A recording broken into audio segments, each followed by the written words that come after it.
We're now going to focus on strategies for organizational difficulties. And we're going to go through a range of difficulties and some strategies of what you can do to help. Obviously, the actual program itself and the book will go through things in more detail, but this is to give you a starting point of some of the things that you can do for organizational difficulties. Now, one of the most important ones is knowing and organizing what will be needed for the task. Right, make a list in your notebook. Please have your mobile phone notebook or something that you can take with you that will allow you to record. Because if you rely on auditory memory, what the boss said, in one ear, out the other. So have it written down, have it as a prompt, a notebook of what you need and cross-reference and tick off all that you need. Another one, very simple, mobile phone, take a photograph of the equipment or resources needed. Have a look at that photograph. What have I got? Dot, dot, dot. Have a box and put things in that box. That's what I'm going to need. Yep, everything's there. I'm away. Now, another issue in organizational difficulties is planning your tasks over a day, week, or month. That is the sequence, the priorities, and so on. Please have a paper diary or an electronic schedule or app on your mobile phone to create a schedule of activities and also estimate the amount of time needed for each activity. Sometimes people will use color coding, certain things are priority, but if you have this external prompt, you've got your diary or electronic scheduler that will remind you of what you need. You don't have to totally rely on your own organizational and planning skills. Another one is working memory. Being able to remember something whilst you are thinking about something else. One of the problems in autism is in one ear and out the other. So again, have your notebook with you, quickly write down or draw or photograph what you need. Because if you only rely on auditory information, but you now have a photograph, you have all sorts of things that will help you, that memory system can be different in autism. Visual memory, excellent. Auditory memory, a problem. Use your visual memory as much as you can. Now, another difficulty is working out how long is it going to take to do this.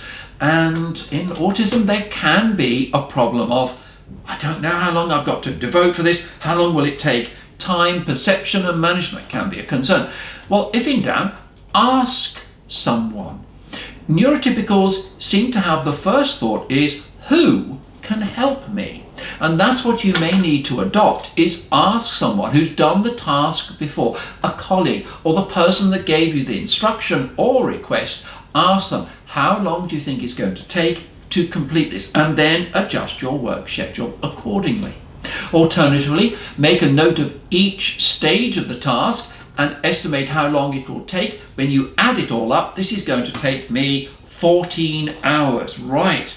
That's going to be in 2-hour blocks, this day, this day, this day, and this day, so that you are scheduling a reasonable amount of time rather than, right, I've got to do it all in one go till 9 o'clock at night.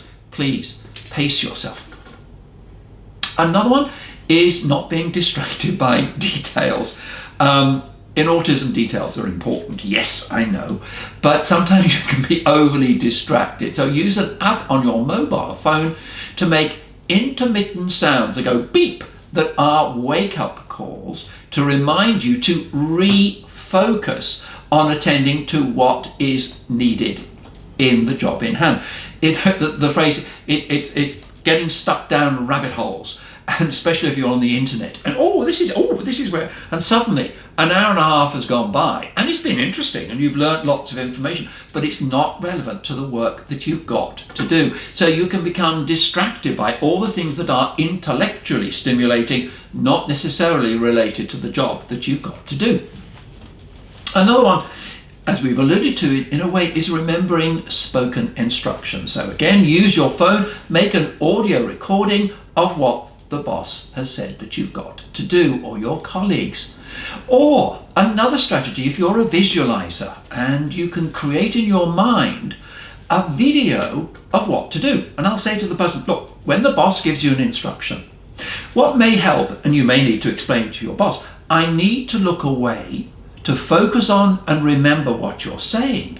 But as you look away, you create in your mind a YouTube video of doing it. You can see your hands doing it.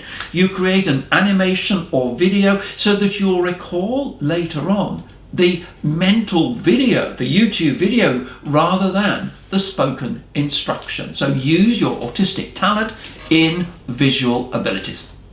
Now, another one is inhibiting an impulsive reactional solution. I know what to do, I'm going to do it. Whereas, whoa, hold back a bit. Yes, that might be the solution, but you don't need to be impulsive and immediate. Stop, think, show your wisdom. Think before you act. Be prepared to think of several responses before you act and decide which one is the wisest, not the first response. Now, another difficulty in organizational skills is switching attention from one task to the other.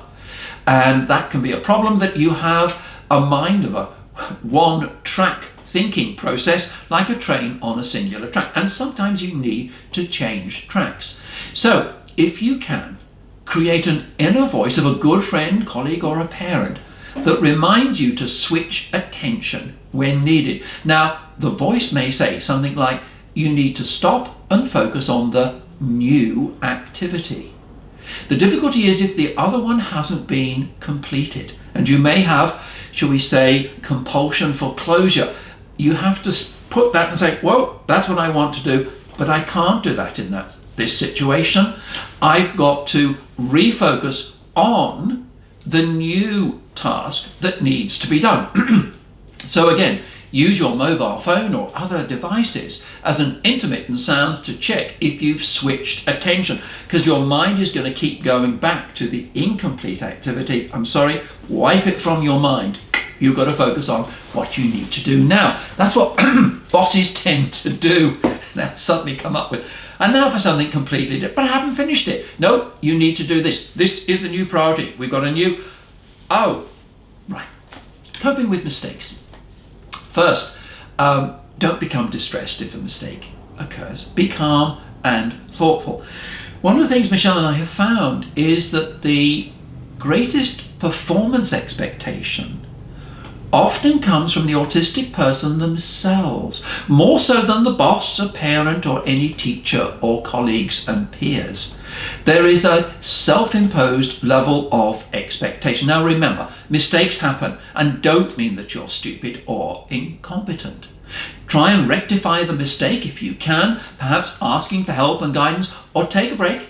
I'm upset. Whoa, when I'm upset, I'm not calm, I'm not flexible in thinking. I need to find another solution here to this mistake. If I become agitated, the solution becomes more elusive.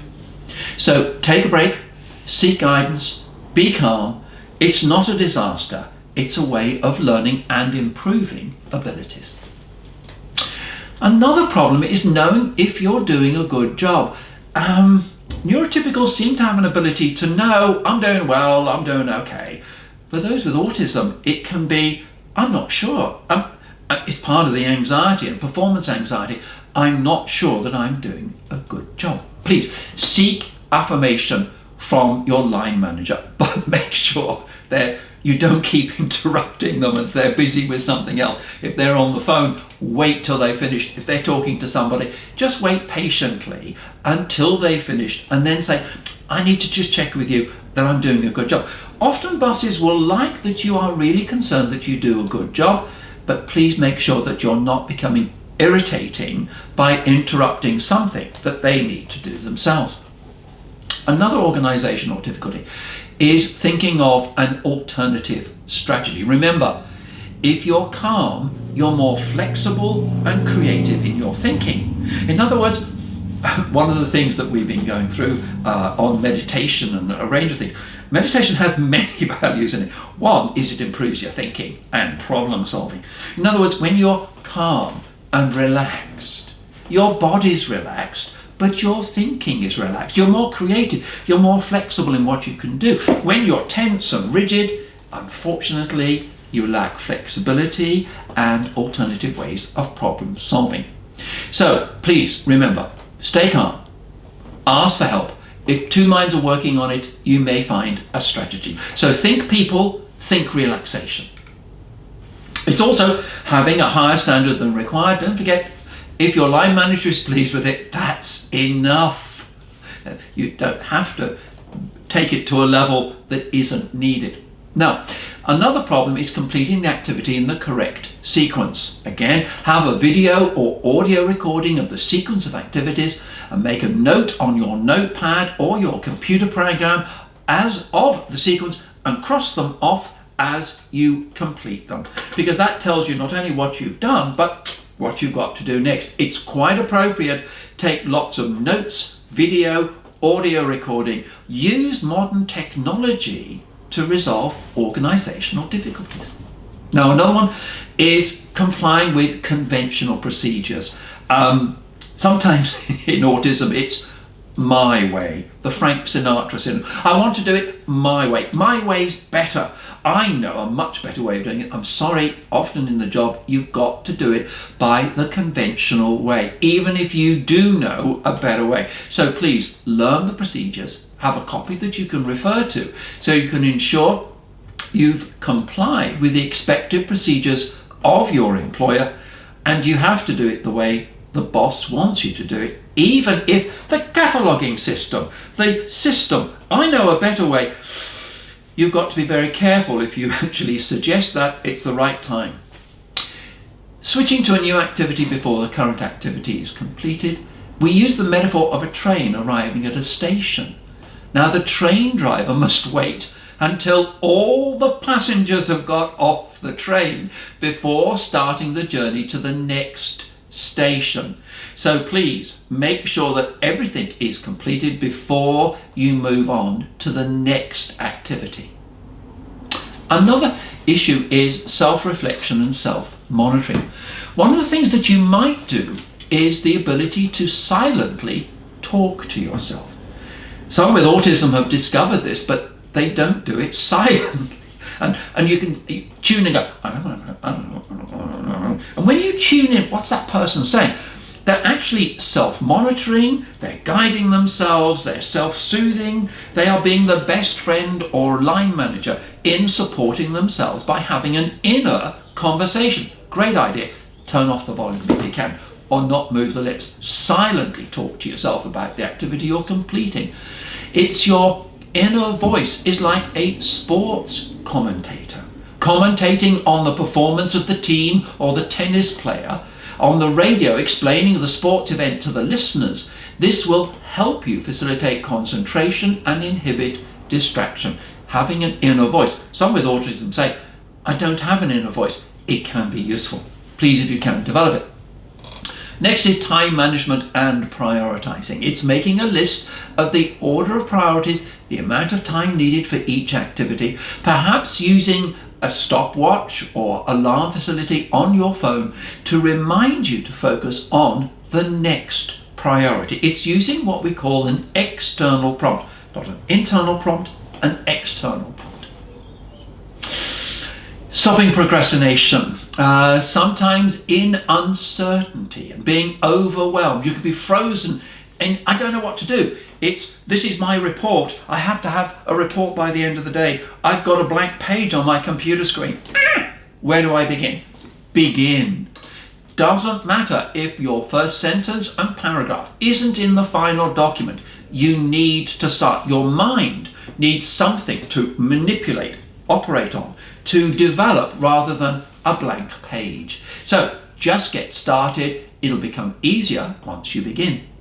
Now, another issue can be using new strategies. Please, just relax. A major theme in autism working is just relax.